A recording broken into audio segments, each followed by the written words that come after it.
So first we're going to look at item 0201. And what is 0201? 0201 are the vaginal swabs from Athena Strand. So let's talk about the first paragraph there under 0201, vaginal swabs from Athena Strand. If you would read that first paragraph, and then I may ask you some questions about that before we move on to the next one. Okay. The Y-STR profile from fraction 1, epithelial cell fraction, of this item is interpreted as originating from a single individual. Tanner Horner cannot be excluded as a contributor of the male DNA profile. The selected profile is found in 0 of 16,388 total individuals within the U.S. database, YHRD version R69. Applying a statistical confidence interval of 95%, this profile is not expected to occur more frequently than 1 in 5,471 U.S. males. In addition, any paternally related male relatives of Tanner Horner cannot be excluded as a contributor of this male DNA profile. And so because of that, if there were no other evidence to tell you one way or the other, that any people that would not be excluded would include who related to Tanner Horner. Can you rephrase that? Yes, I'm sorry, that was poorly phrased. You said certain people cannot be excluded other than Tanner Horner. Who would those people be? So any paternally related male relatives cannot be excluded because the Y profile is inherited paternally. So each male within a paternal line will have the same Y-STR profile.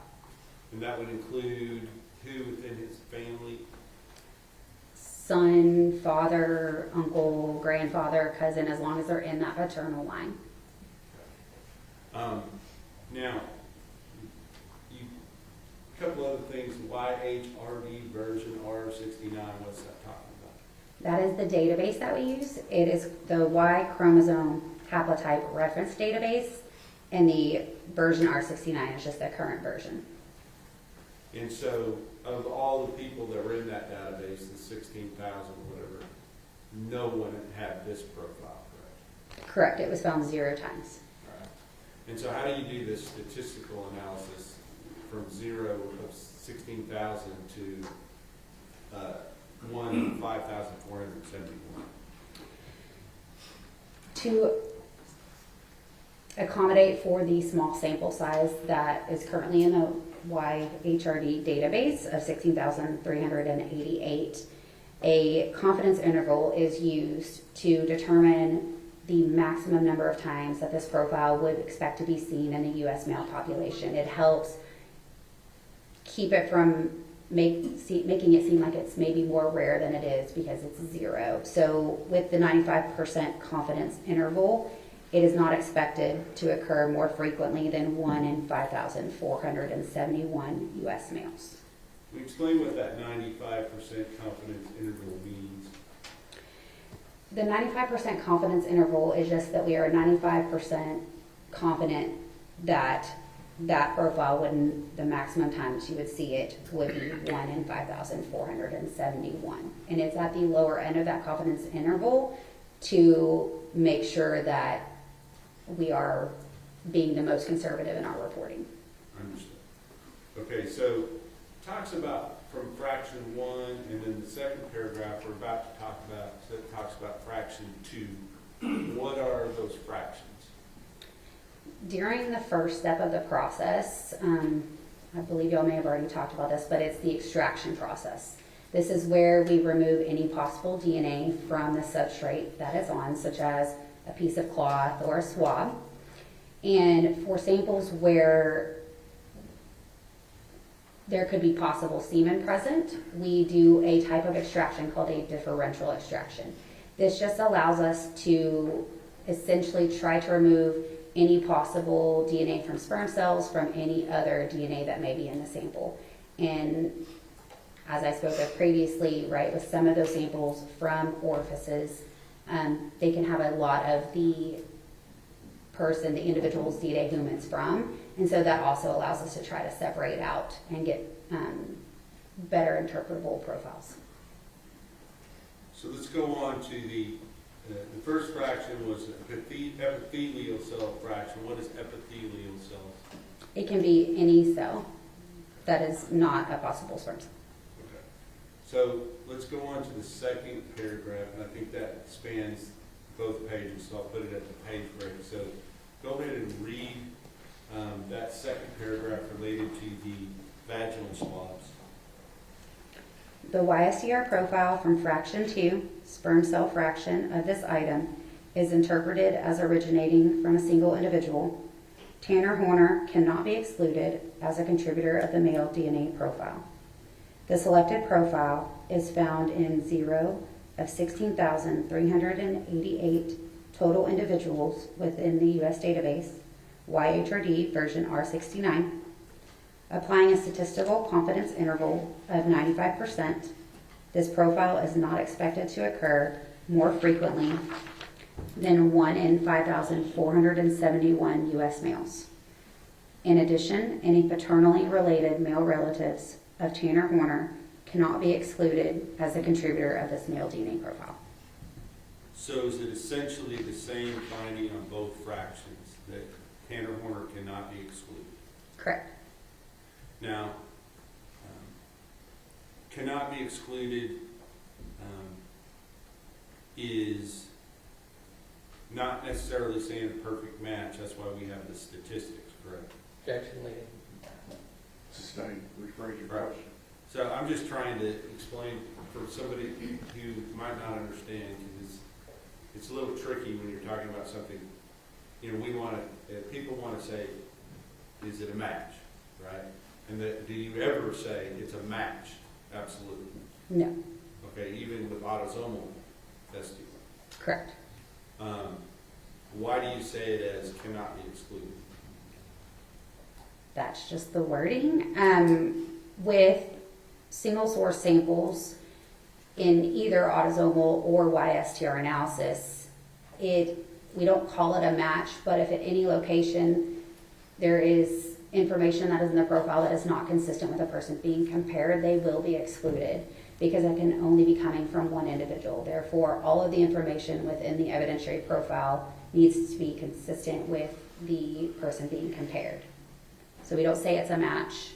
It's just the way that we are worded. Understood. So let's go on and let's talk about the next set of swabs. Why is there not two fractions related to this next set? These went through the laboratory process at different times, and that was due to the amount of male DNA versus the amount of female DNA in the samples. So for the vaginal swabs, there was enough where we thought we might be able to get an interpretable profile using autosomal STRs. We know that at certain levels of a male to female ratio that female may mask that male that would be present and you wouldn't see a profile. So those we preserve straight for Y-STR testing. And so they just go through a single extraction. Instead of separating it into the two different fractions, it stays as one. So with regard to the swab, the anal swabs from Athena Strand, which are listed up here as item 0202, can you tell the jury what your findings were related to that? The Y-STR profile from this item is interpreted as originating from a single individual. Tanner Horner cannot be excluded as a contributor of the male DNA profile. The selected profile is found in 0 of 16,388 total individuals within the U.S. database, YHRD version R69. Applying a statistical confidence interval of 95%, this profile is not expected to occur more frequently than 1 in 5,471 U.S. males. In addition, any paternally related male relatives of Tanner Horner cannot be excluded as a contributor of this male DNA profile. And then with regard to item 0203, the oral swabs from Athena Strand. Can you read that? The partial Y-STR profile from this item is interpreted as originating from a single individual. Tanner Horner cannot be excluded as a contributor of the male DNA profile at the following loci: DYS 448, DYS 19, DYS 549, DYS 437, DYS 390, and DYS 456. At these loci, the selected profile is found in 0 of 16,388 total individuals within the U.S. database, YHRD version R629, applying a statistical confidence interval of 95%. This profile is not expected to occur more frequently than 1 in 5,471 U.S. males. In addition, any paternally related male relatives of Tanner Horner cannot be excluded as the contributor of this male DNA profile. Now, this was explain the difference between the first sets of swabs and this one as far as the profile that was obtained. The first ones don't have partial, so a full profile is where we get information of every location that we're testing for. A partial profile means that we are missing information within those locations that we're looking at. But not that you have the wrong information, correct? No, it most of the time is due to the quantity of DNA that's in the profile.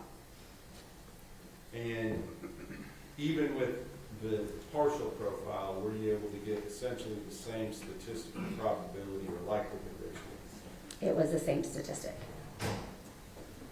And just to summarize, can you tell us whether or not Tanner Horner was excluded as a possible contributor from the vaginal swab of Athena Strand? He could not be excluded from fraction 1, the epithelial cell fraction, or from fraction 2, the sperm cell fraction. And can you tell us whether or not he can be excluded from the anal swabs of Athena Strand? He could not be excluded. And can you tell us whether or not he could be excluded from the oral swabs of Athena Presley Monroe Strand? He could not be excluded.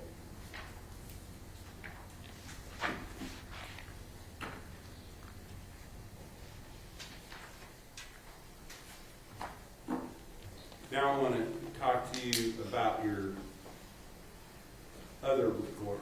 I think we have, can I check with the court for 299 and 302 have both been admitted? Is that correct? Yes. With regard to the other swabs, are those documented on a different, or the other items that were tested for autosomal STR, were those documented on a different report? Yes. I'm going to show you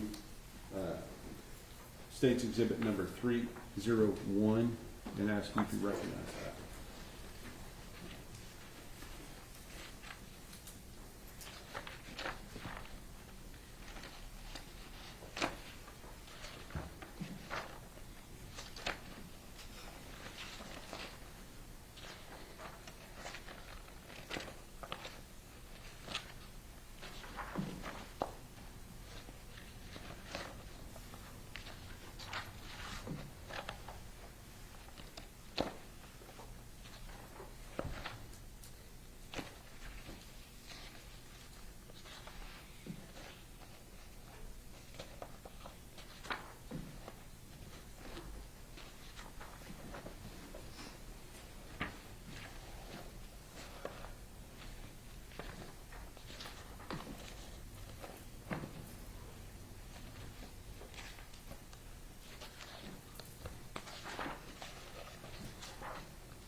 Yes, it's a copy of my report.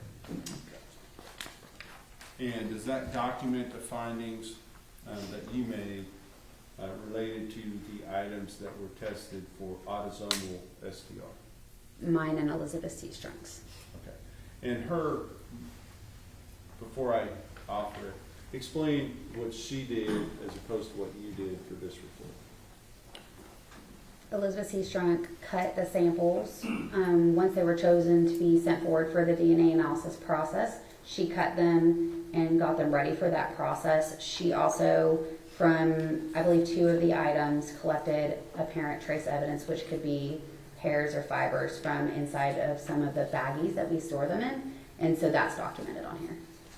But as far as any analysis, that was all done by you, correct? Correct, of the DNA, yes. All right. I will offer the evidence states exhibit number 301 at this time.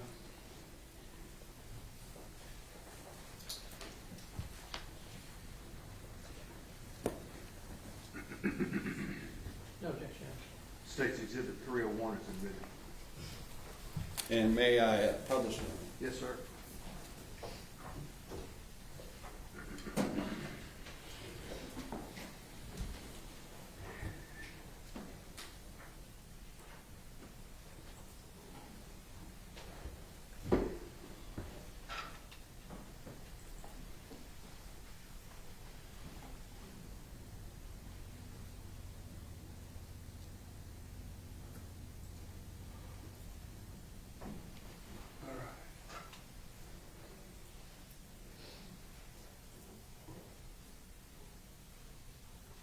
So, we've already kind of talked about the process that has taken place leading up to your analysis and interpretation. Kind of walk us through on the autosomal what you do when you get a certain item that's been gone through the process as far as the extractions and all those things, but now you're interpreting the data. Can you walk us through that? Yes, so similarly to the Y-STR profiles, when I get a profile, I will look at it, determine if it's partial or full, whether or not we got information on all of the locations or only some of them. I will also then try to determine how many individuals I believe are contributing to that profile. Then I will run it through a program called StarMix. This is a probabilistic genotyping software that just aids the analyst in separating out any possible contributors within a mixture profile. And then if there is a known reference to compare to, it will also provide a statistic, the likelihood ratio that I spoke about. Now, on the autosomal STR analysis, let's just kind of start going through your report, and I want to make sure we understand what you dealt with. So, you're taking one of the. Let me ask you about the profile from the DNA swab, the buccal swab from Tanner Horner. Is that also, has that been separated out as far as portion for the different profile for the Y-STR, or is it the same profile? They're different profiles, but from the same sample. So in the process of the DNA analytical process, the third step, amplification, they're just using different kits, and that is just one is for autosomal STR analysis to obtain that profile, and one is for Y-STR to obtain that Y-STR profile. But it's the same sample. And so let's talk about, start going through the actual items. So the first thing we see is 0102AB, and what is that? That is a stain from left sleeve from FedEx Polo from suspect's property. Okay. And I'm not going to have you read every word of this because we'll be here all afternoon if we do that for every item. But let's talk about, is this on fraction, was this divided into the two fractions? Yes, it was. Okay. And was, with regard to the fraction 1, I want you to explain a little bit, get an understanding is, with regard to fraction 1, might you see both the suspect and the victim of a case in the same statistical analysis, like in this case, potentially? Yes. Okay, and that's the epithelial fraction, correct? Yes, we we started referring to them as fraction 1 and fraction 2 instead of the sperm cell fraction, epithelial cell fraction. But yes, that fraction 1 is the epithelial cell fraction. With regard to fraction 2, if it's a female's DNA, are you going to ever have that person within that fraction? If there's a lot of female in the profile, it could also be present in that. When you're doing the differential extraction process, it's almost, kind of think about it as like when you mix oil and water and you're trying to get that top layer off, you don't want to go down too far to go into that bottom layer, so you may leave a little bit, and then those cells are actually extracted during that process. So you can have both in that. Okay. But let's talk about, first of all, on this, the epithelial cell fraction. So we're talking about the left sleeve of the FedEx polo from the suspect's property. And as far as whether that was from his house or whether it's from his property in the jail, that's explained in the, I think, in the previous testimony as to which is which. I believe from Jackie had done the initial screening. Correct. So on this, with regard to this particular, would this be a stain? So a stain is something that's cut out of an item of clothing, correct? It could be cut out. It also could be swabbed. It was just a specific area on that clothing that was determined to be sent forward for processing. And what was sent forward for processing? Can you give us what the findings were for that particular item? The DNA profile from fraction 1 of this item is interpreted as a mixture of 3 individuals. The probability of obtaining this mixture profile if the DNA came from Tanner Horner and 2 unrelated unknown individuals is 53.1 septillion times greater than the probability of obtaining this profile if the DNA came from 3 unrelated unknown individuals.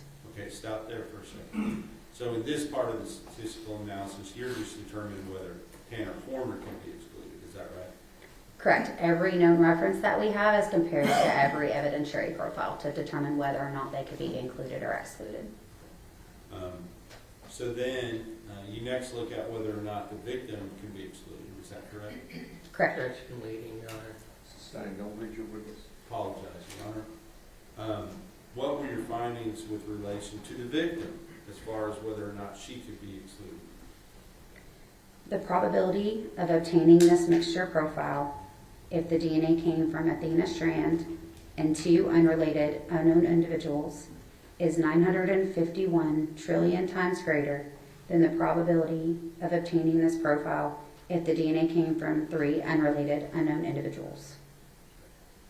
So now we know, what do we know as far as them individually? Can either one of them be excluded?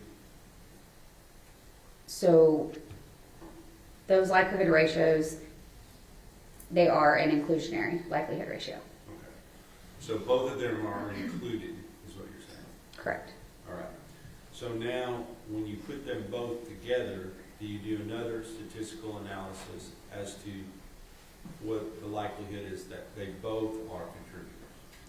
Yes. So when we run the statistic with each individual and there's an inclusionary statistic obtained, we want to make sure that while they are included separately, that they also are included together in that profile.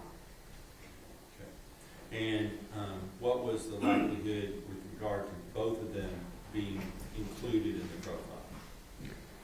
The probability of obtaining this mixture profile if the DNA came from Tanner Horner, Athena Strand, and 1 unrelated unknown individual is 133 duodecillion times greater than the probability of obtaining this profile if the DNA came from 3 unrelated unknown individuals.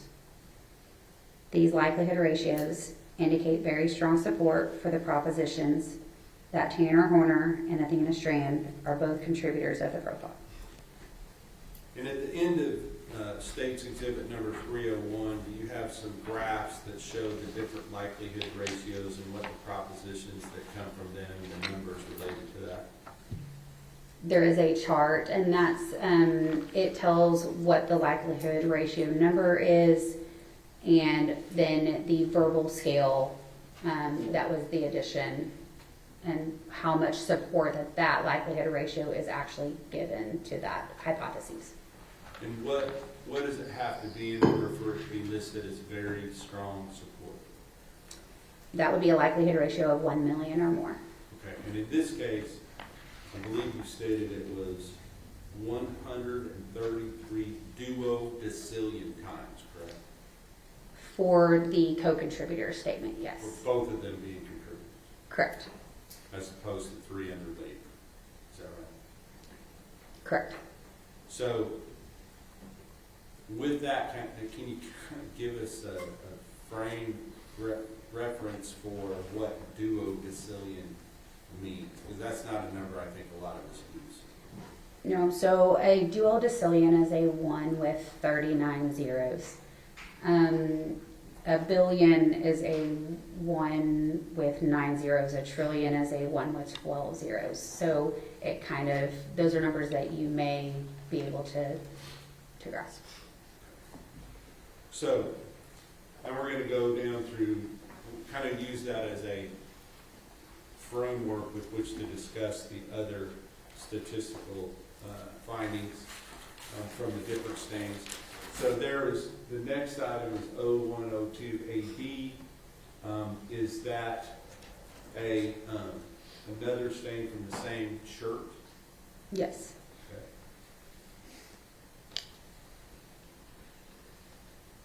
Okay. And is that essentially, maybe not, the numbers are not exactly the same, I don't know if they are or not, but does it basically still have very strong support that both of them are contributors? These likelihood ratios indicate very strong support for the propositions that Tanner Horner and Athena Strand are both contributors to the profile. In this case, it was only 73 octillion times greater, is that right? Am I looking at that incorrectly? Maybe I'm looking, oh, I'm sorry. In this case, it was 245 quattrodecillion. Is that more or less than duodecillion? So a quattrodecillion is a 1 with 45 zeros. Okay. So very strong support, both contributors. So let's go on to the sperm cell fractions of those two. Was Athena Strand excluded from the sperm cell fractions of those first two items? The DNA profile from fraction 2 of this item is interpreted as originating from a single individual. I'm sorry, this is for 0102AB. Yes. So we're looking at, I asked you about two at once, and that's my fault.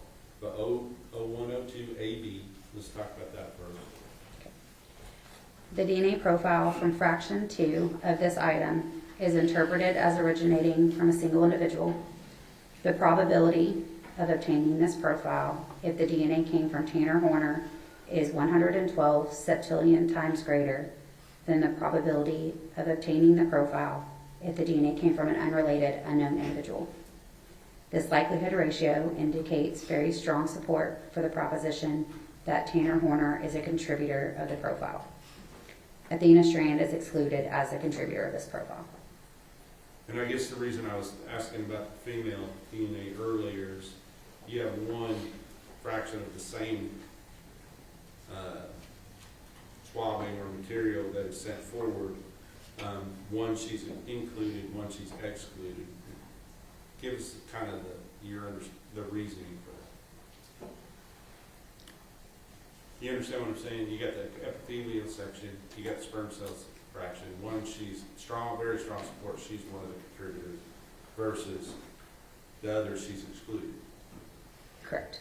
So, is that because it's really just looking for male DNA? Objection leading. Sustained, don't lead your witness. Yeah, reasoning for that, is there? It could be that it doesn't separate it by male, and the extraction process itself is made to try and separate any possible sperm cells. That doesn't mean that it is from sperm cells, it's just that it's possible sperm cells. And like I said, there could be that bleed over where someone could be included in it, but we can't say what exactly type of DNA that sample is from. But on these two samples that we've talked about so far, when the sperm cell fraction was separated out, can you tell us whether or not Athena was actually excluded from the sperm cell fraction? She was, for a 102 AB, she was excluded. And what about the next one, a 102 AB? The DNA profile from fraction 2 of this item is interpreted as originating from a single individual. The probability of obtaining this profile if the DNA came from Tanner Horner is 116 septillion times greater than the probability of obtaining the profile if the DNA came from an unrelated unknown individual. This likelihood ratio indicates very strong support for the proposition that Tanner Horner is a contributor of the profile. Athena Strand is excluded as a contributor of this profile. Okay, now let's talk about, we know that the first several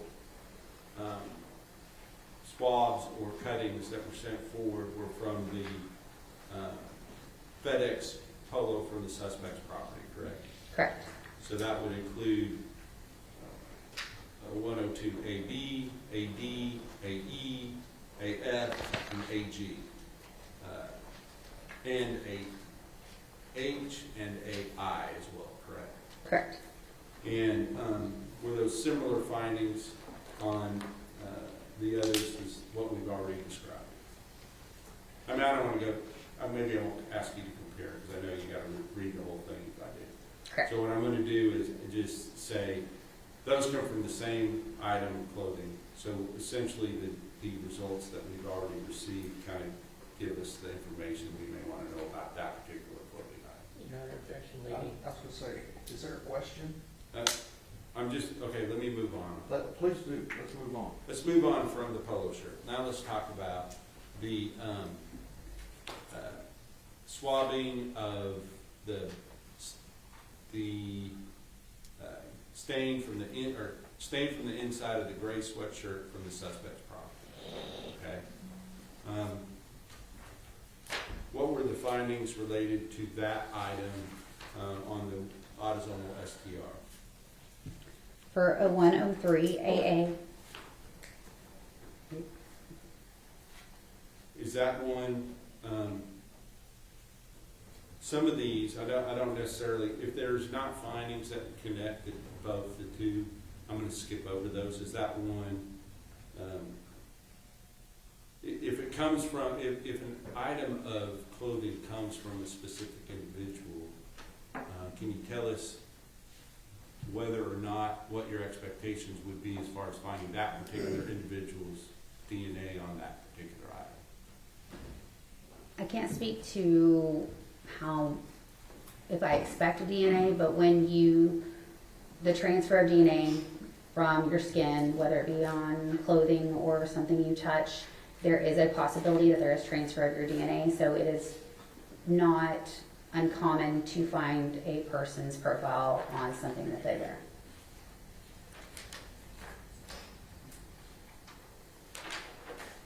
All right, I'm going to skip all the way down to some of the swabs that were collected in the truck. I'm going to look at, go down to 0115 AA.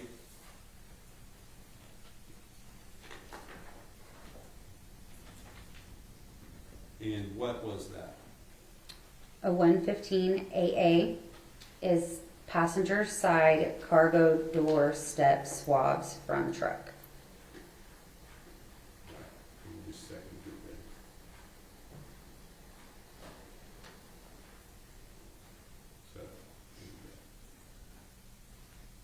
So this would be a swab, is that correct? Correct. And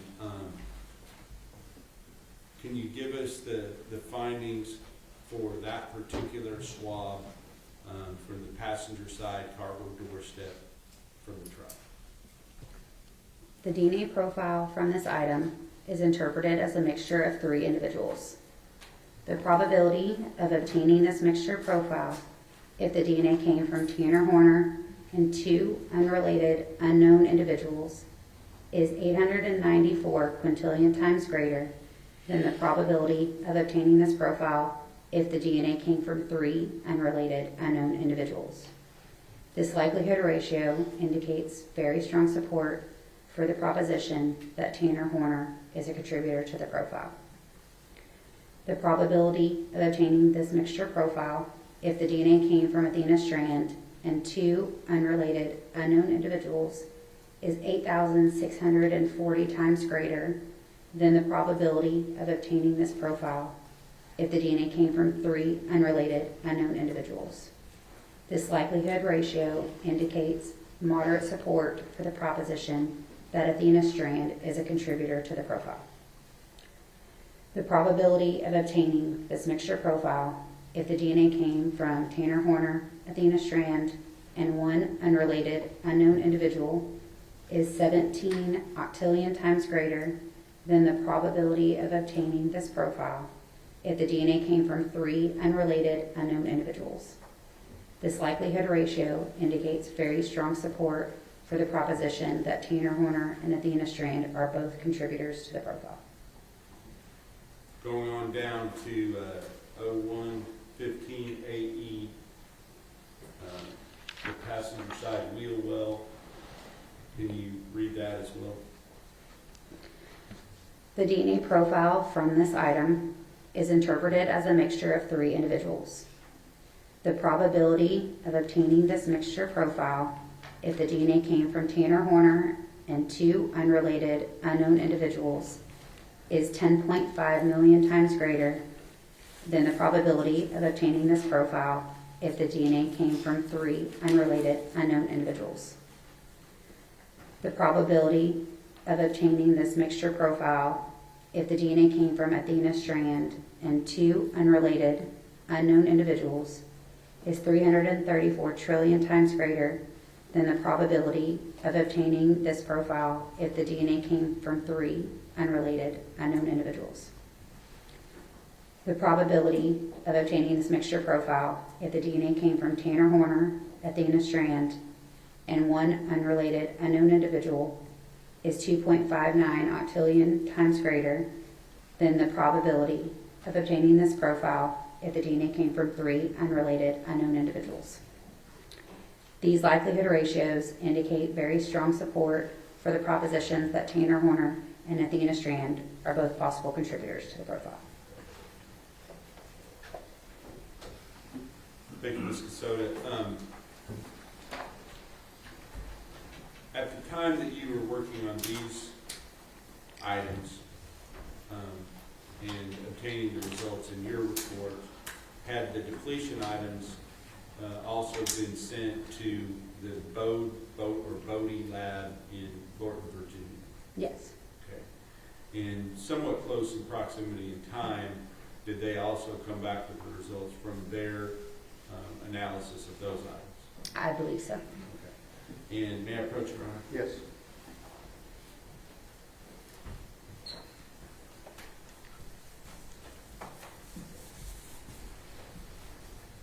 I'm going to show you what has been marked as State's Exhibit number 304. Would you look in that and see if you recognize that or have seen that before?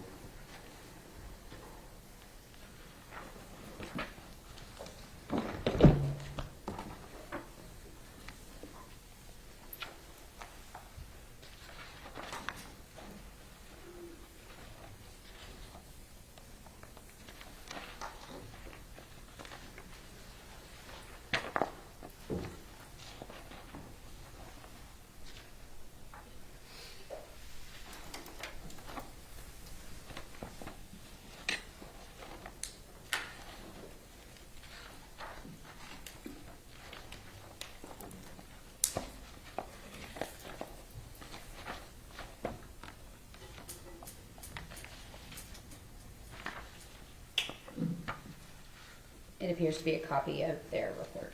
Okay. Your Honor, I'm going to offer the evidence State's Exhibit number 304 pursuant to some previous. Yes, Your Honor, no objection presented to our previous discussion. Okay. State's Exhibit 304 is admitted.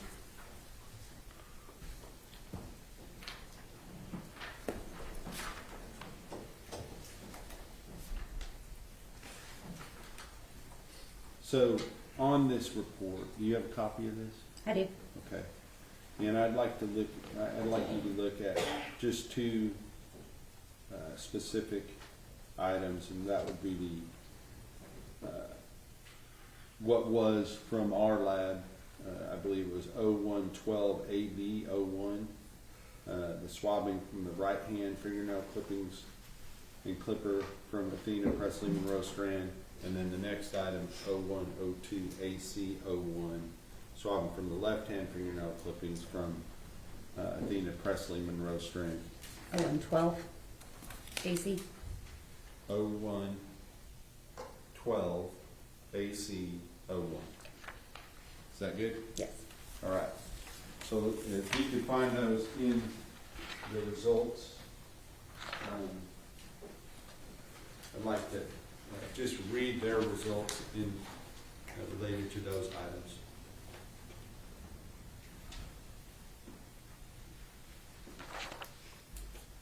They have a different number, so you've got to go back to the front. Mm-hmm.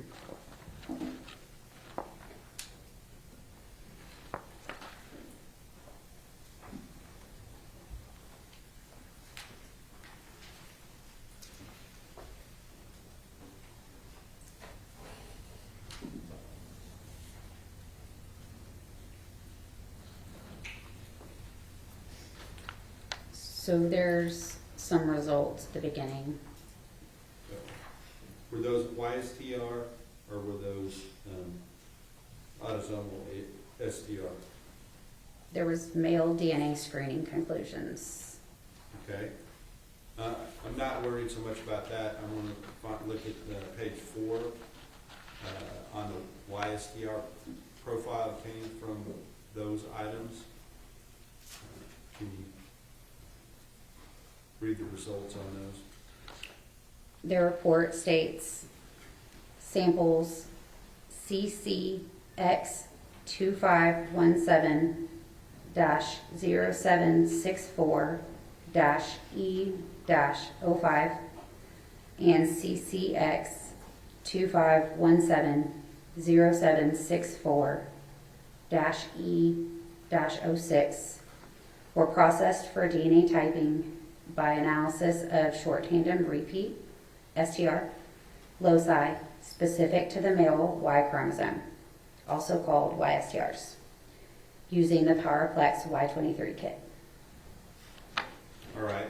So if you go down to part 2, under there, where it says a Y-STR profile was obtained from the sample ending in 05, which corresponds, if you look at the first page, what does that correspond with? That corresponds to 0112 AB 01, which was the swabbing of right hand fingernails, clippings, and clipper from Athena Monroe Strand. And what was the result, looking back at page 4, with regard to the Y-STR profile obtained from that item? The report states a Y-STR profile was obtained from sample CCX2517-0764-E-05, male 1 in parentheses. Tanner Horner cannot be excluded as a possible contributor of the Y-STR profile obtained from sample CCX2517-0764-E-05. The Y-STR profile obtained is at least 1,923 times more likely to be observed if it originated from Tanner Horner than if from an unknown, unrelated male individual from the U.S. population. If you just skip down to page, continue on page 4, number 3, I don't want you to read the whole thing, but just as far as the numbers, the ratio, is that the same in that item as well as the previous item you just read? I'm sorry? Is the number of not 1,923 23 times more likely to be observed if it originated from Tanner Horner. Is that the same on that item as it was on, under item number 2? That number is the same. Yes, okay. The item is different, but the number is the same, is that right? Correct. Are there other results in this report as well from different items that were tested? Yes. Okay. But that report is now in evidence and the jury can see that for themselves. So with that, Your Honor, I believe I am ready to pass the witness. Yeah,